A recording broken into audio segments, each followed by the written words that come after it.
Welcome back to A Clock in the Journal, where family legacies crumble under the weight of shadows and whispered curses. Tonight, we descend into the doom of the Darnaways from G.K. Chesterton's The Incredulity of Father Brown. A tale of fate and fear, where an ancient house trembles under a supposed curse, yet Father Brown knows that doom is rarely written in the stars, but carved by human hands. Two landscape painters stood looking at one landscape, which was also a seascape, and both were curiously impressed by it, though their impressions were not exactly the same. To one of them, who was a rising artist from London, it was new as well as strange. To the other, who was a local artist but with something more than a local celebrity, it was better known, but perhaps all the more strange for what he knew of it. In terms of tone and form as these men saw it, it was a stretch of sands against a stretch of sunset, the whole scene lying in strips of somber color, dead green and bronze and brown, and a drab that was not merely dull but in that gloaming in some way more mysterious than gold. All that broke these level lines was a long building which ran out from the fields into the sands of the sea, so that its fringe of dreary weeds and rushes seemed almost to meet the seaweed. But its most singular feature was that the upper part of it had the ragged outlines of a ruin, pierced by so many wide windows and large rents as to be a mere dark skeleton against the dying light, while the lower bulk of the building had hardly any windows at all, most of them being blind and bricked up, and their outlines only faintly traceable in the twilight. But one window at least was still a window, and it seemed strangest of all that it showed a light. "Who on earth can live in that old shell?" exclaimed the Londoner, who was a big, bohemian-looking man, young but with a shaggy red beard that made him look older. Chelsea knew him familiarly as Harry Payne. "Ghosts, you might suppose," replied his friend Martin Wood. "Well, the people who live there really are rather like ghosts." It was perhaps rather a paradox that the London artist seemed almost bucolic in his boisterous freshness and wonder, while the local artist seemed a more shrewd and experienced person, regarding him with mature and amiable amusement. Indeed, the latter was altogether a quieter and more conventional figure, wearing darker clothes and with his square and stolid face clean-shaven. "It is only a sign of the times, of course," he went on, "or of the passing of old times and old families with them. The last of the great Darnaways live in that house, and not many of the new poor are as poor as they are. They can't even afford to make their own top story habitable, but have to live in the lower rooms of a ruin, like bats and owls. Yet they have family portraits that go back to the Wars of the Roses and the first portrait painting in England, and very fine some of them are. I happen to know because they asked for my professional advice in overhauling them.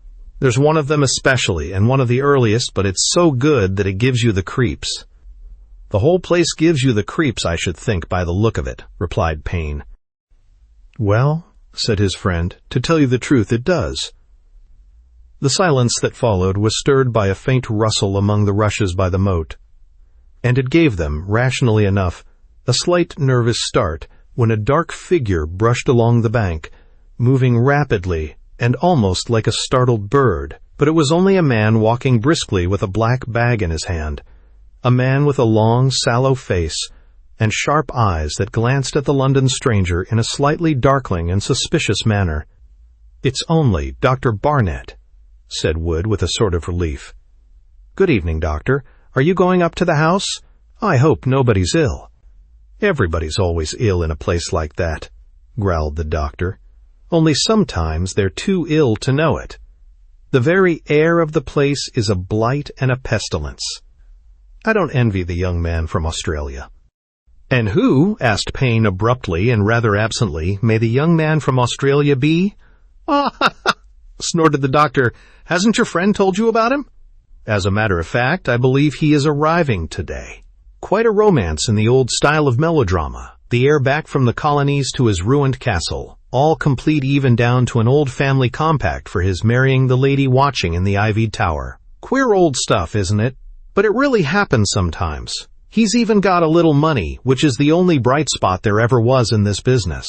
What does Miss Darnaway herself, in her ivied tower, think of the business? asked Martin Wood dryly. "What she thinks of everything else by this time," replied the doctor. "They don't think in this weedy old den of superstitions. They only dream and drift. I think she accepts the family contract and the colonial husband as part of the doom of the Darnaways, don't you know? I really think that if he turned out to be a humpbacked Negro with one eye and a homicidal mania, she would only think it added a finishing touch and fitted in with the twilight scenery. You're not giving my friend from London a very lively picture of my friends in the country," said Wood, laughing. "I had intended taking him there to call. No artist ought to miss those Darnaway portraits if he gets the chance. But perhaps I'd better postpone it if they're in the middle of the Australian invasion." "Oh, do go in and see them, for the Lord's sake," said Dr. Barnett warmly. "Anything that will brighten their blighted lives will make my task easier.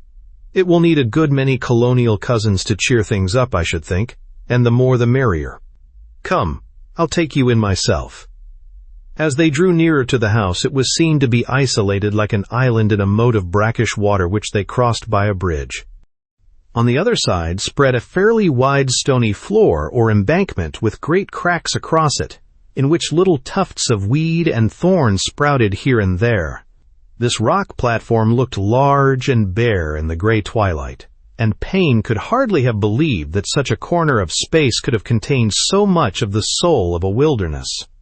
This platform only jutted out on one side, like a giant doorstep, and beyond it was the door, a very low-browed Tudor archway standing open but dark like a cave. When the brisk doctor led them inside without ceremony, Payne had, as it were, another shock of depression. He could have expected to find himself mounting to a very ruinous tower by very narrow winding staircases, but in this case the first steps into the house were actually steps downwards.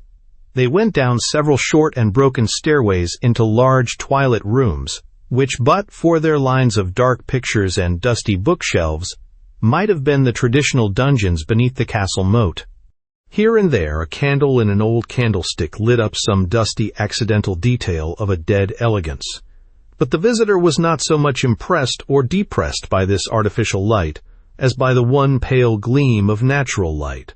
As he passed down the long room, he saw the only window in that wall, a curious low oval window of a late 17th century fashion. But the strange thing about it was that it did not look out directly on any space of sky, but only on a reflection of sky, a pale strip of daylight, merely mirrored in the moat, under the hanging shadow of the bank. Payne had a memory of the Lady of Shalott who never saw the world outside except in a mirror.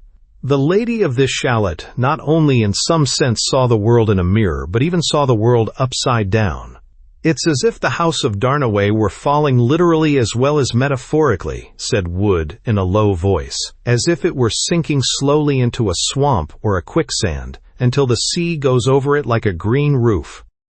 Even the sturdy Dr. Barnett started a little at the silent approach of the figure that came to receive them. Indeed, the room was so silent that they were all startled to realize that it was not empty. There were 3 people in it when they entered. 3 dim figures motionless in the dim room, all 3 dressed in black and looking like dark shadows. As the foremost figure drew nearer the gray light from the window, he showed a face that looked almost as gray as its frame of hair. This was old Vine, the steward, long left in loco parentis, since the death of that eccentric parent, the last Lord Darnaway. He would have been a handsome old man if he had had no teeth. As it was, he had one which showed every now and then, and gave him a rather sinister appearance. He received the doctor and his friends with a fine courtesy, and escorted them to where the other 2 figures in black were seated. One of them seemed to Payne to give another appropriate touch of gloomy antiquity to the castle, by the mere fact of being a Roman Catholic priest, who might have come out of a priest's hole in the dark old days.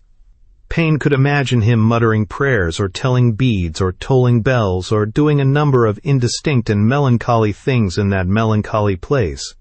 Just then he might be supposed to have been giving religious consolation to the lady, but it could hardly be supposed that the consolation was very consoling, or at any rate that it was very cheering. For the rest, the priest was personally insignificant enough, with plain and rather expressionless features. But the lady was a very different matter. Her face was very far from being plain or insignificant. It stood out from the darkness of her dress and hair and background, with a pallor that was almost awful, but a beauty that was almost awfully alive. Payne looked at it as long as he dared, and he was to look at it a good deal longer before he died. Wood merely exchanged with his friends such pleasant and polite phrases as would lead up to his purpose of revisiting the portraits. He apologized for calling on the day which he heard was to be one of family welcome, but he was soon convinced that the family was rather mildly relieved to have visitors to distract them or break the shock. He did not hesitate, therefore, to lead Payne through the central reception room into the library beyond, where hung the portrait, for there was one which he was especially bent on showing, not only as a picture, but almost as a puzzle. The little priest trudged along with them. He seemed to know something about old pictures as well as about old prayers. "I'm rather proud of having spotted this," said Wood. "I believe it's a Holbein. If it isn't, there was somebody living in Holbein's time who was as great as Holbein. It was a portrait in the hard but sincere and living fashion of the period, representing a man clad in black, trimmed with gold and fur, with a heavy, full, rather pale face but watchful eyes. What a pity art couldn't have stopped forever at just that transition stage," cried Wood, "and never transitioned any more.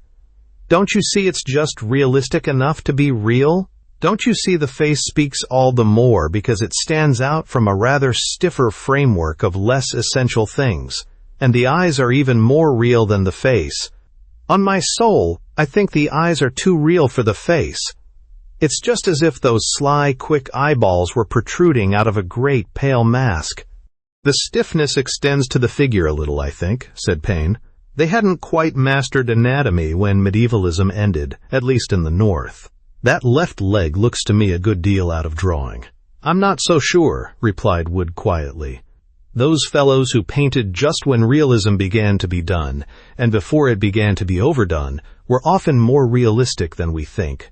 They put real details of portraiture into things that are thought merely conventional. You might say this fellow's eyebrows or eye sockets are a little lopsided, but I bet if you knew him you'd find that one of his eyebrows did really stick up more than the other. And I shouldn't wonder if he was lame or something, and that black leg was meant to be crooked. What an old devil he looks," burst out Payne suddenly. "I trust his reverence will excuse my language." "I believe in the devil, thank you," said the priest with an inscrutable face. "Curiously enough, there was a legend that the devil was lame."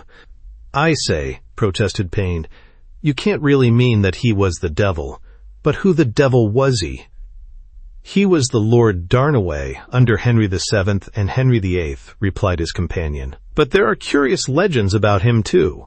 One of them is referred to in that inscription round the frame, and further developed in some notes left by somebody in a book I found here.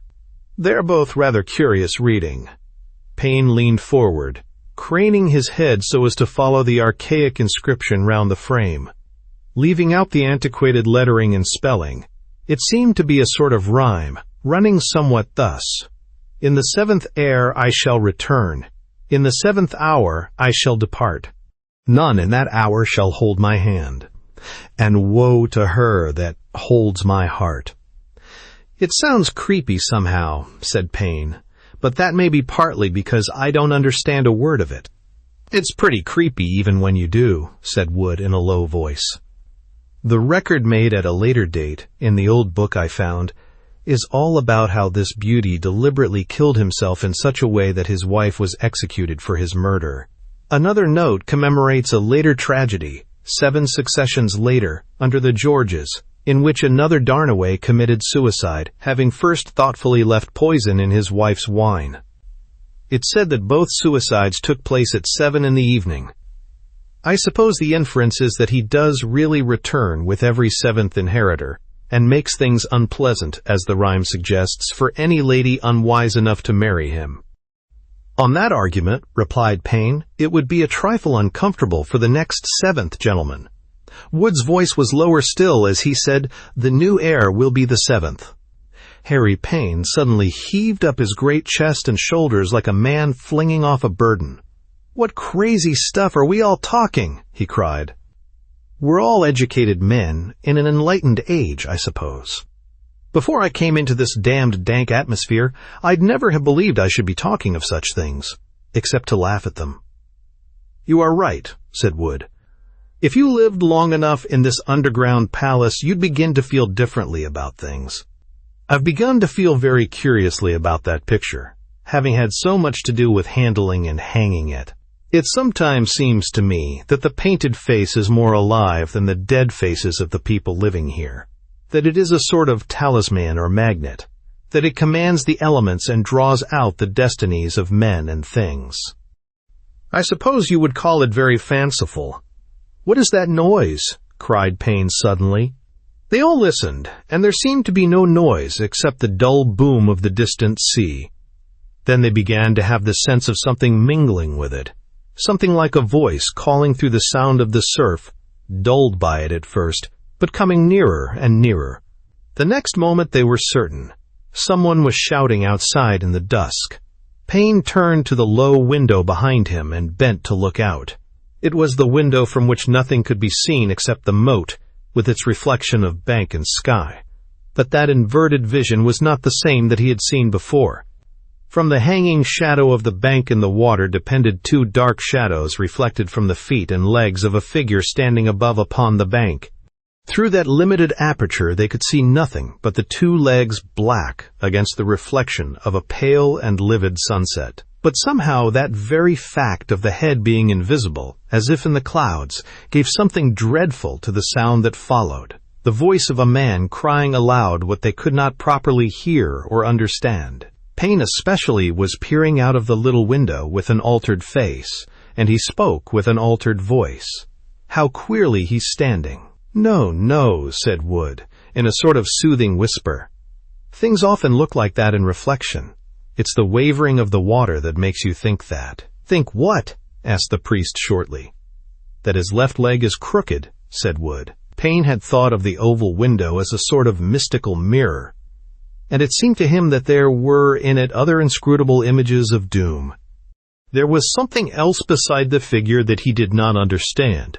3 thinner legs showing in dark lines against the light, as if some monstrous 3-legged spider or bird were standing beside the stranger. Then he had the less crazy thought of a tripod like that of the heathen oracles, and the next moment the thing had vanished, and the legs of the human figure passed out of the picture. He turned to meet the pale face of old Vine, the steward, with his mouth open, eager to speak, and his single tooth showing. "He has come," he said.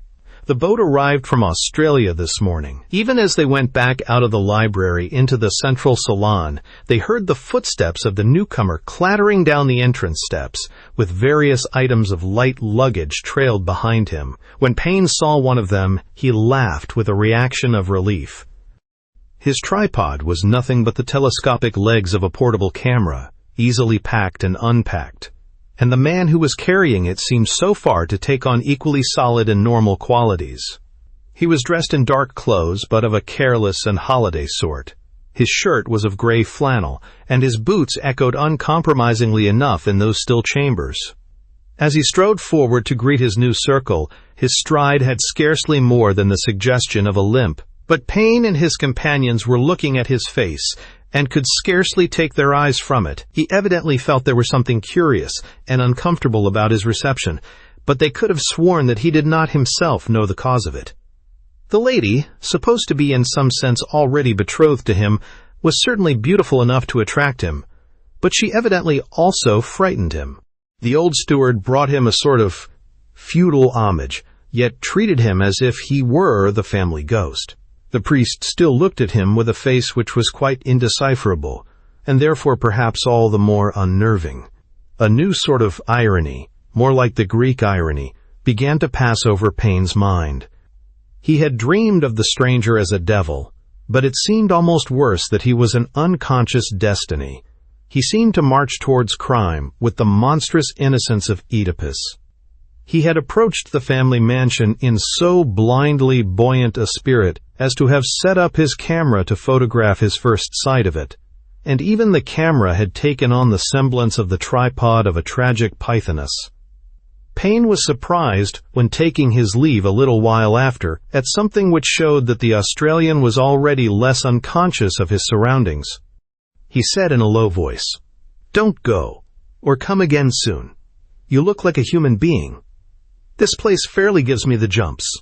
When Payne emerged out of those almost subterranean halls and came into the night air and the smell of the sea, he felt as if he had come out of that underworld of dreams in which events jumble on top of each other in a way at once unrestful and unreal. The arrival of the strange relative had been somehow unsatisfying and, as it were, unconvincing. The doubling of the same face in the old portrait and the new arrival troubled him like a two-headed monster. And yet it was not altogether a nightmare, nor was it that face, perhaps, that he saw most vividly. "Did you say," he asked of the doctor as they strode together across the striped dark sands by the darkening sea, "did you say that young man was betrothed to Miss Darnaway by a family compact or something? Sounds rather like a novel." "But an historical novel," answered Dr. Barnett. "The Darnaways all went to sleep a few centuries ago, when things were really done that we only read of in romances. Yes, I believe there's some family tradition by which second or third cousins always marry when they stand in a certain relation of age in order to unite the property. A damned silly tradition, I should say, and if they often married in that fashion, it may account on principles of heredity for their having gone so rotten." "I should hardly say," answered Payne a little stuffily, "that they had all gone rotten." "Well," replied the doctor, "the young man doesn't look rotten, of course, though he's certainly lame." "The young man!" cried Payne, who was suddenly and unreasonably angry. "Well, if you think the young lady looks rotten, I think it's you who have rotten taste." The doctor's face grew dark and bitter. "I fancy I know more about it than you do," he snapped. They completed the walk in silence, each feeling that he had been irrationally rude and had suffered equally irrational rudeness. And Payne was left to brood alone on the matter, for his friend Wood had remained behind to attend to some of his business in connection with the pictures. Payne took very full advantage of the invitation extended by the colonial cousin, who wanted somebody to cheer him up. During the next few weeks he saw a good deal of the dark interior of the Darnaway home, though it might be said that he did not confine himself entirely to cheering up the colonial cousin. The lady's melancholy was of longer standing and perhaps needed more lifting. Anyhow, he showed a laborious readiness to lift it. He was not without a conscience, however, and the situation made him doubtful and uncomfortable. Weeks went by, and nobody could discover from the demeanor of the new Darnaway whether he considered himself engaged according to the old compact or no. He went mooning about the dark galleries and stood staring vacantly at the dark and sinister picture. The shades of that prison house were certainly beginning to close on him, and there was little of his Australian assurance left. But Payne could discover nothing upon the point that concerned him most, once he attempted to confide in his friend Martin Wood, as he was pottering about in his capacity of picture-hanger. But even out of him he got very little satisfaction. "It seems to me you can't butt in," said Wood shortly, "because of the engagement." "Of course I shan't butt in if there is an engagement," retorted his friend. "But is there?" "I haven't said a word to her, of course, but I've seen enough of her to be pretty certain she doesn't think there is, even if she thinks there may be. He doesn't say there is, or even hint that there ought to be. It seems to me this shilly-shallying is rather unfair on everybody. Especially on you, I suppose," said Wood a little harshly. "But if you ask me, I'll tell you what I think. I think he's afraid." "Afraid of being refused?" asked Payne. "No. Afraid of being accepted," answered the other. "Don't bite my head off. I don't mean afraid of the lady. I mean afraid of the picture." "Afraid of the picture?" repeated Payne. "I mean afraid of the curse," said Wood. "Don't you remember the rhyme about the Darnaway doom falling on him and her?" "Yes, but look here," cried Payne. "Even the Darnaway doom can't have it both ways. You tell me first that I mustn't have my own way because of the compact, and then that the compact mustn't have its own way because of the curse. But if the curse can destroy the compact, why should she be tied to the compact? If they're frightened of marrying each other, they're free to marry anybody else, and there's an end of it. Why should I suffer for the observance of something they don't propose to observe? It seems to me your position is very unreasonable. Of course it's all a tangle, said Wood, rather crossly, and went on hammering at the frame of a canvas. Suddenly, one morning, the new heir broke his long and baffling silence. He did it in a curious fashion, a little crude, as was his way, but with an obvious anxiety to do the right thing. He asked frankly for advice, not of this or that individual, as Payne had done, but collectively, as of a crowd. When he did speak, he threw himself on the whole company like a statesman going to the country. He called it a showdown. Fortunately, the lady was not included in this large gesture, and Payne shuddered when he thought of her feelings, but the Australian was quite honest. He thought the natural thing was to ask for help and for information, calling a sort of family council, at which he put his cards on the table. It might be said that he flung down his cards on the table, for he did it with a rather desperate air, like one who had been harassed for days and nights by the increasing pressure of a problem. In that short time, the shadows of that place of low windows and sinking pavements had curiously changed him, and increased a certain resemblance that crept through all their memories. The 5 men, including the doctor, were sitting round a table, and Payne was idly reflecting that his own light tweeds and red hair must be the only colors in the room, for the priest and the steward were in black, and Wood and Darnaway habitually wore dark gray suits that looked almost like black. Perhaps this incongruity had been what the young man had meant by calling him a human being. At that moment the young man himself turned abruptly in his chair and began to talk. A moment after, the dazed artist knew that he was talking about the most tremendous thing in the world. "Is there anything in it?" he was saying. "That is what I've come to asking myself till I'm nearly crazy. I'd never have believed I should come to thinking of such things. But I think of the portrait and the rhyme and the coincidences, or whatever you call them, and I go cold. Is there anything in it? Is there any doom of the Darnaways, or only a damned queer accident? Have I got a right to marry, or shall I bring something big and black out of the sky that I know nothing about on myself and somebody else?" His rolling eye had roamed round the table and rested on the plain face of the priest, to whom he now seemed to be speaking.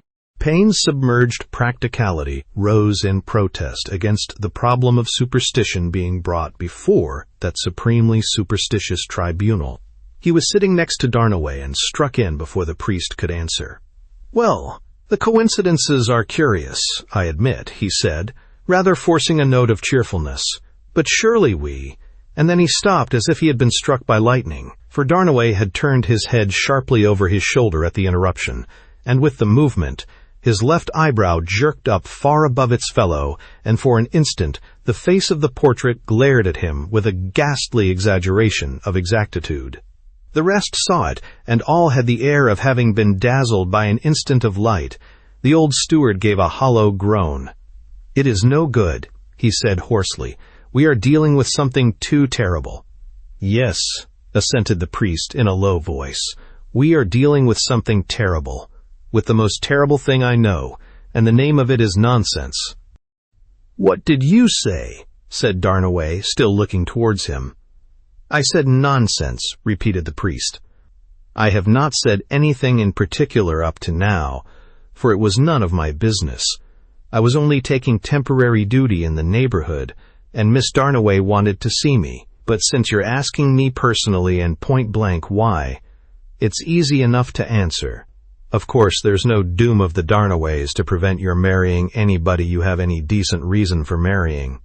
A man isn't fated to fall into the smallest venial sin, let alone into crimes like suicide and murder. You can't be made to do wicked things against your will because your name is Darnaway, any more than I can because my name is Brown. The doom of the Browns," he added with relish. "The weird of the Browns would sound even better." "And you, of all people," repeated the Australian, staring Tell me to think like that about it." "I tell you to think about something else," replied the priest cheerfully.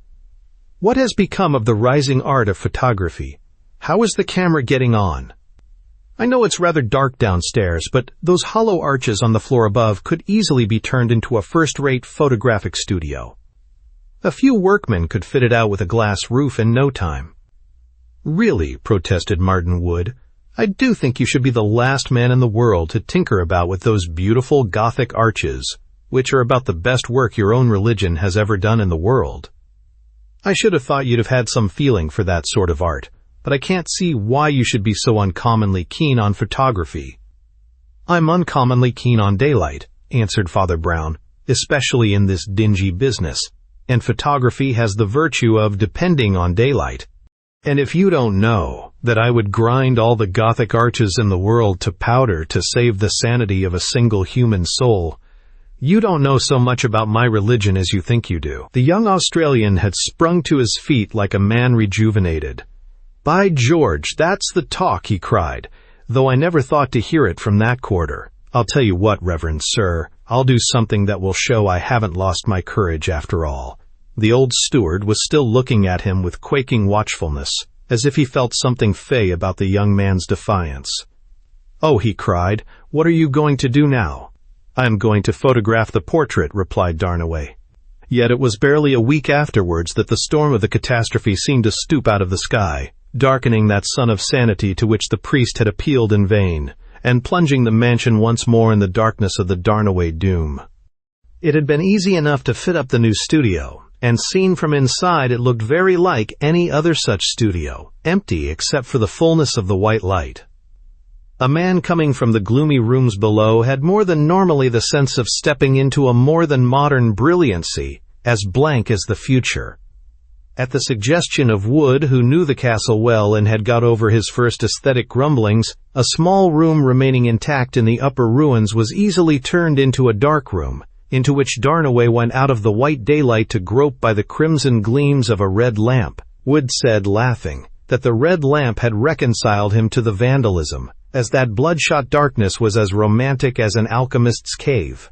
Darnaway had risen at daybreak on the day that he meant to photograph the mysterious portrait, and had it carried up from the library by the single corkscrew staircase that connected the two floors.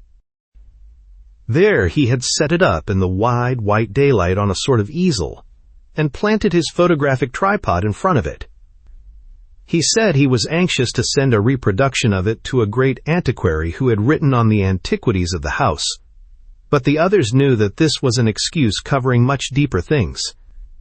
It was, if not exactly a spiritual duel between Darnaway and the demoniac picture, at least a duel between Darnaway and his own doubts.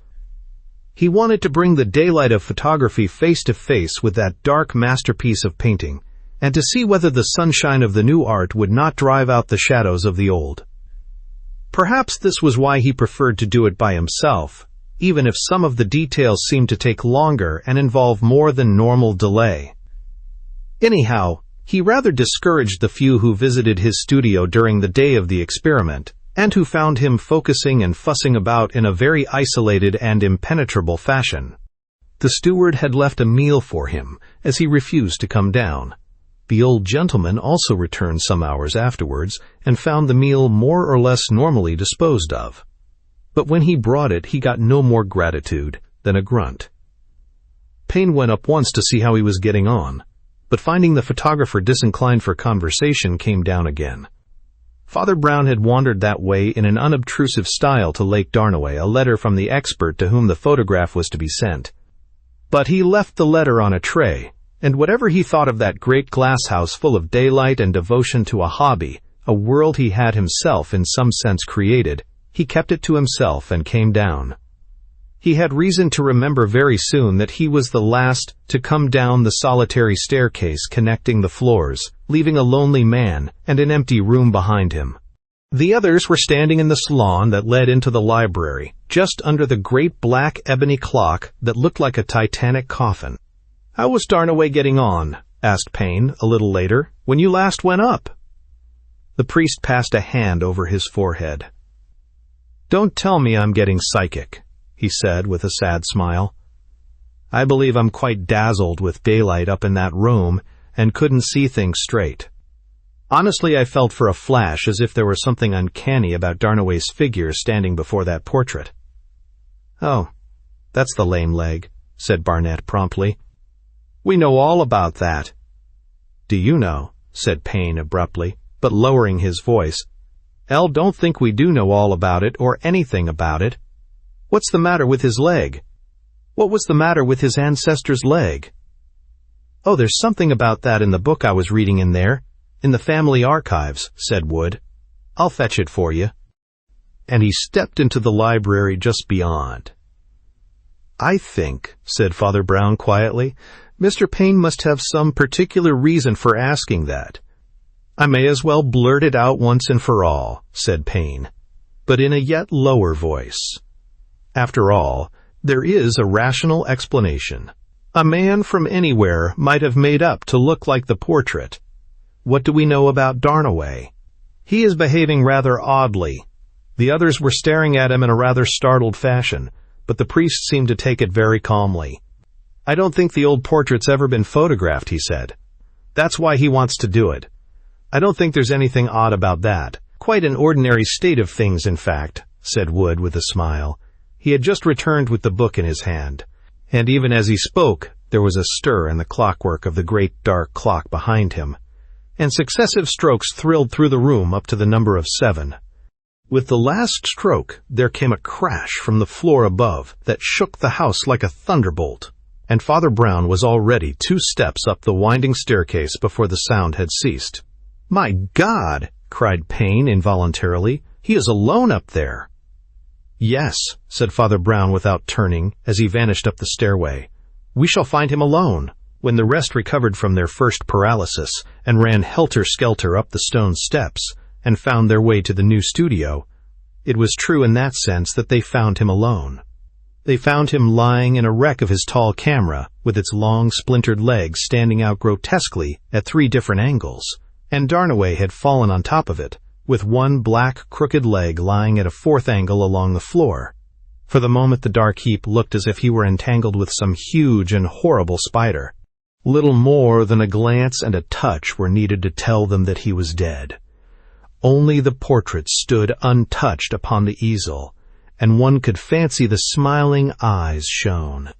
An hour afterwards, Father Brown, in helping to calm the confusion of the stricken household, came upon the old steward, muttering almost as mechanically as the clock had ticked and struck the terrible hour.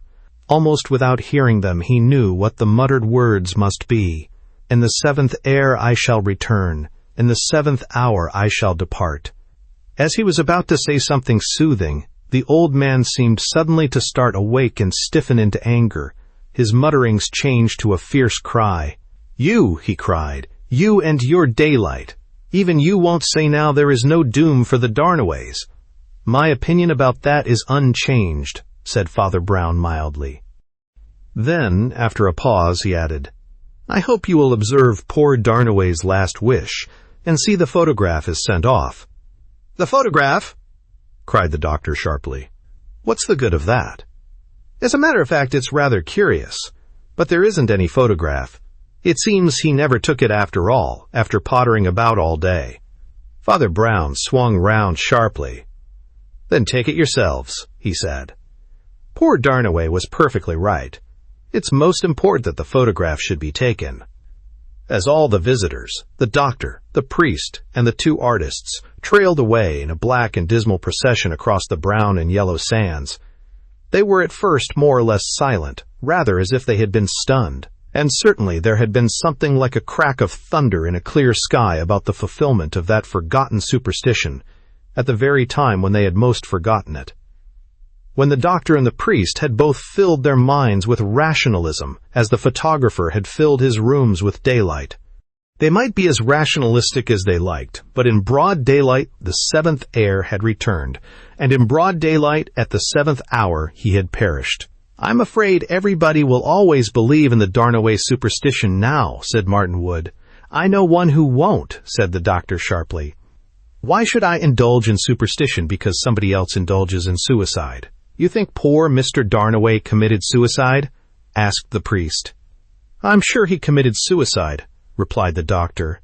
"It is possible," agreed the other. "He was quite alone up there, and he had a whole drugstore of poisons in the dark room. Besides, it's just the sort of thing that Darnaways do. You don't think there's anything in the fulfillment of the family curse?" "Yes," said the doctor. "I believe in one family curse, and that is the family constitution. I told you it was heredity, and they are all half mad. If you stagnate and breed in and brood in your own swamp like that, you're bound to degenerate, whether you like it or not. The laws of heredity can't be dodged. The truths of science can't be denied. The minds of the Darnaways are falling to pieces, as their blighted old sticks and stones are falling to pieces, eaten away by the sea and the salt air. Suicide. Of course he committed suicide. I dare say all the rest will commit suicide, perhaps the best thing they could do." As the man of science spoke, there sprang suddenly, and with startling clearness into Payne's memory, the face of the daughter of the Darnaways, a tragic mask, pale against an unfathomable blackness, but itself of a blinding and more than mortal beauty. He opened his mouth to speak and found himself speechless. "I see," said Father Brown to the doctor. "So you do believe in the superstition after all." "What do you mean?" "Believe in the superstition. I believe in the suicide as a matter of scientific necessity." "Well," replied the priest, "I don't see a pin to choose between your scientific superstition and the other magical superstition. They both seem to end in turning people into paralytics, who can't move their own legs or arms, or save their own lives or souls. The rhyme said it was the doom of the Darnaways to be killed, and the scientific textbook says it is the doom of the Darnaways to kill themselves. Both ways they seem to be slaves." "But I thought you said you believed in rational views of these things," said Dr. Barnett. "Don't you believe in heredity?" "I said I believed in daylight," replied the priest in a loud and clear voice, "and I won't choose between two tunnels of subterranean superstition that both end in the dark. And the proof of it is this, that you are all entirely in the dark about what really happened in that house." "Do you mean about the suicide?" asked Payne. "I mean about the murder," said Father Brown, and his voice, though only slightly lifted to a louder note, seemed somehow to resound over the whole shore. "It was murder. But murder is of the will, which God made free." What the other said at the moment, in answer to it, Payne never knew, for the word had a rather curious effect on him, stirring him like the blast of a trumpet, and yet bringing him to a halt. He stood still in the middle of the sandy waste and let the others go on in front of him. He felt the blood crawling through all his veins and the sensation that is called the hair standing on end, and yet he felt a new and unnatural happiness. A psychological process too quick and too complicated for himself to follow had already reached a conclusion that he could not analyze, but the conclusion was one of relief. After standing still for a moment, he turned and went back slowly across the sands to the house of the Darnaways. He crossed the moat with a stride that shook the bridge, descended the stairs, and traversed the long rooms with a resounding tread, till he came to the place where Adelaide Darnaway sat haloed with the low light of the oval window, almost like some forgotten saint left behind in the land of death. She looked up, and an expression of wonder made her face yet more wonderful. "What is it?" she said. "Why have you come back?" "I have come for the Sleeping Beauty," he said in a tone that had the resonance of a laugh.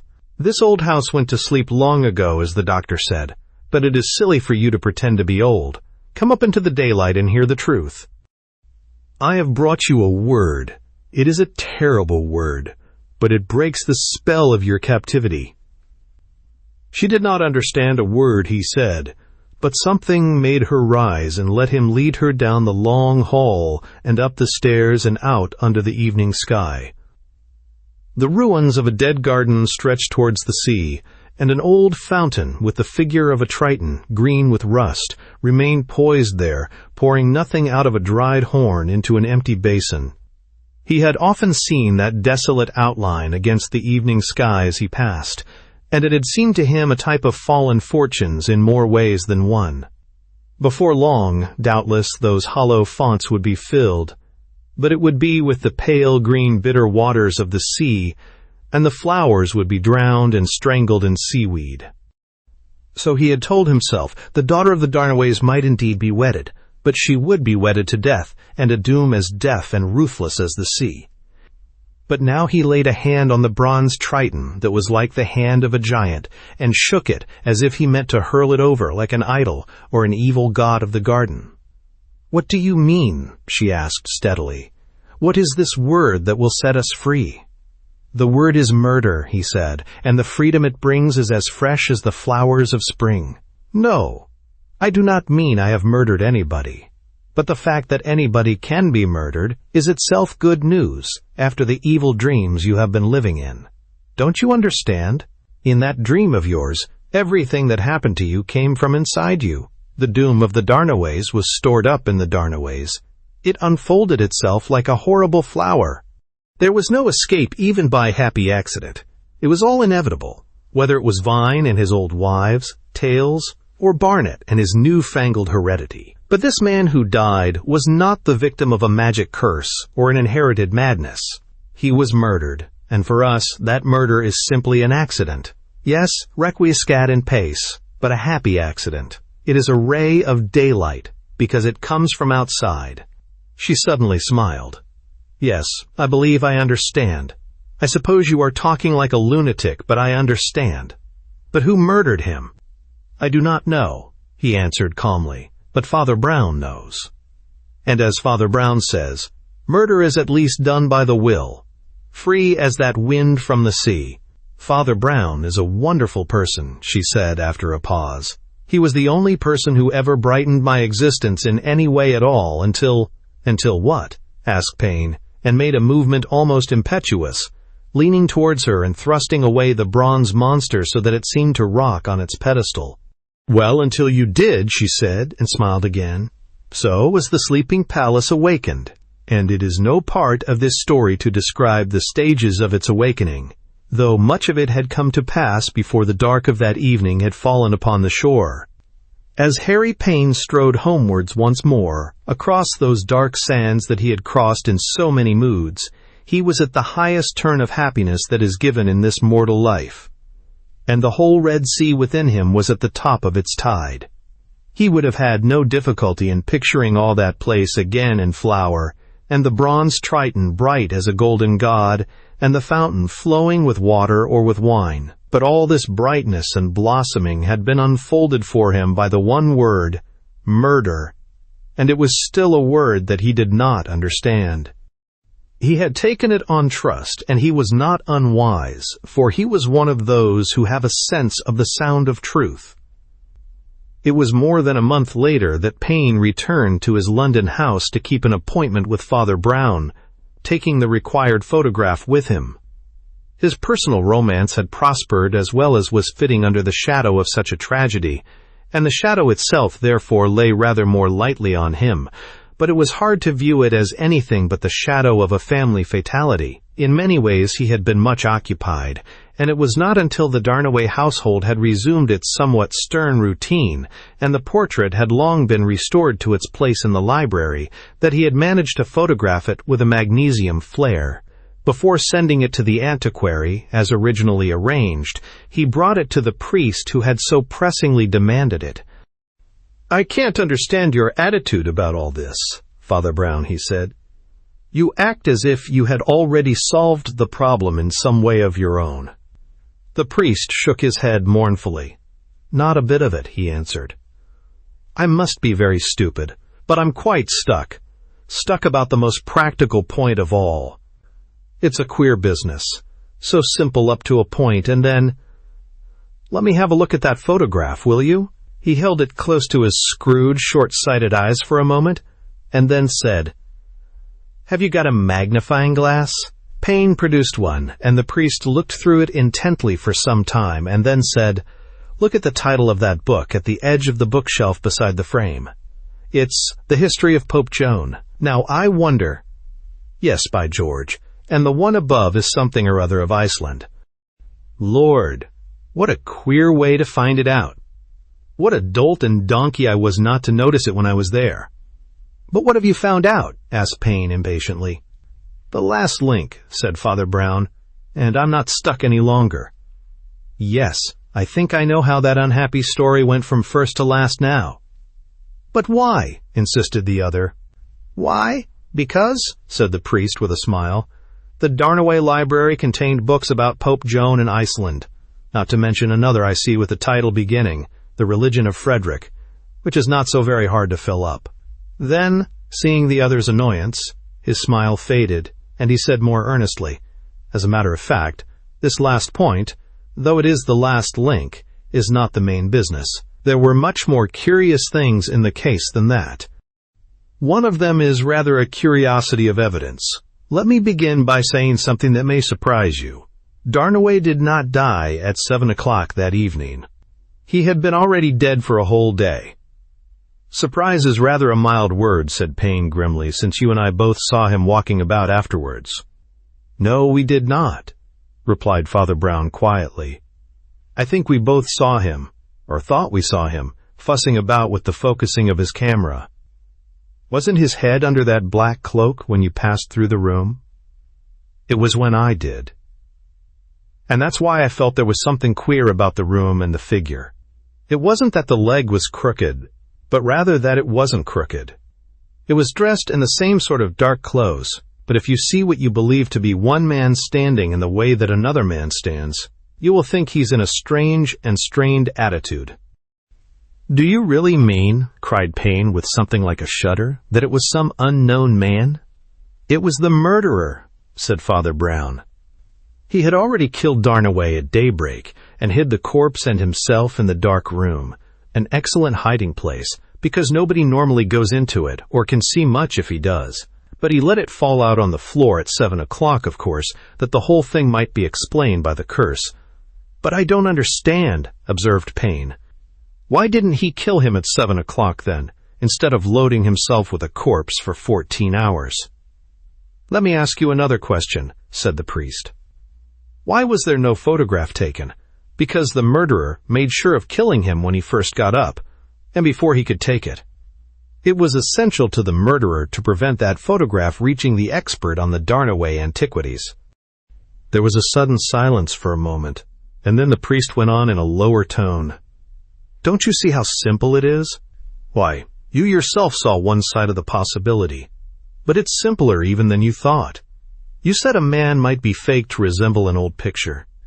Surely it's simpler that a picture should be faked to resemble a man. In plain words, it's true in a rather special way that there was no doom of the Darnaways. There was no old picture, there was no old rhyme, there was no legend of a man who caused his wife's death. But there was a very wicked and a very clever man who was willing to cause another man's death in order to rob him of his promised wife." The priest suddenly gave Payne a sad smile, as if in reassurance. "For the moment I believe you thought I meant you," he said. "But you were not the only person who haunted that house for sentimental reasons.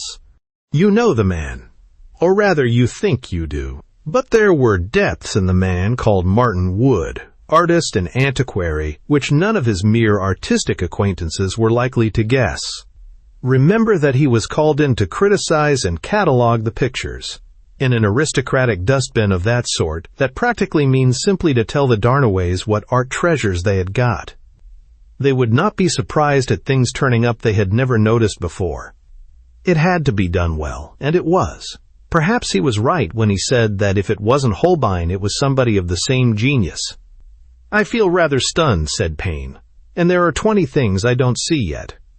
How did he know what Darnaway looked like? How did he actually kill him?" The doctors seem rather puzzled at present.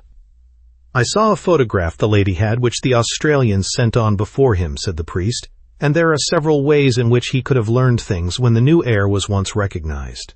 We may not know these details, but they are not difficulties. You remember he used to help in the dark room. It seems to me an ideal place, say, to prick a man with a poison pin, with the poisons all handy. No, I say these were not difficulties. The difficulty that stumped me was how Wood could be in 2 places at once. How could he take the corpse from the dark room and prop it against the camera so that it would fall in a few seconds, without coming downstairs, when he was in the library looking out a book. And I was such a fool that I never looked at the books in the library, and it was only in this photograph, by very undeserved good luck, that I saw the simple fact of a book about Pope Joan. You've kept your best riddle for the end, said Payne grimly. What on earth can Pope Joan have to do with it? Don't forget the book about the something of Iceland, advised the priest, or the religion of somebody called Frederick. It only remains to ask what sort of man was the late Lord Darnaway. Oh, does it? Observed Payne heavily. He was a cultivated, humorous, sort of eccentric, I believe, went on Father Brown. Being cultivated, he knew there was no such person as Pope Joan. Being humorous, he was very likely to have thought of the title of The Snakes of Iceland, or something else that didn't exist. I venture to reconstruct the third title as The Religion of Frederick the Great, which also doesn't exist. Now, doesn't it strike you that those would be just the titles to put on the backs of books that didn't exist? Or in other words, on a bookcase that wasn't a bookcase? Ah, cried Payne, I see what you mean now. There was some hidden staircase. Up to the room Wood himself selected as a dark room, said the priest, nodding. I'm sorry, it couldn't be helped.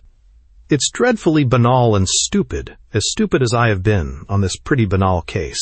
But we were mixed up in a real musty old romance of decayed gentility and a fallen family mansion, and it was too much to hope that we could escape having a secret passage. It was a priest's hole, and I deserved to be put in it.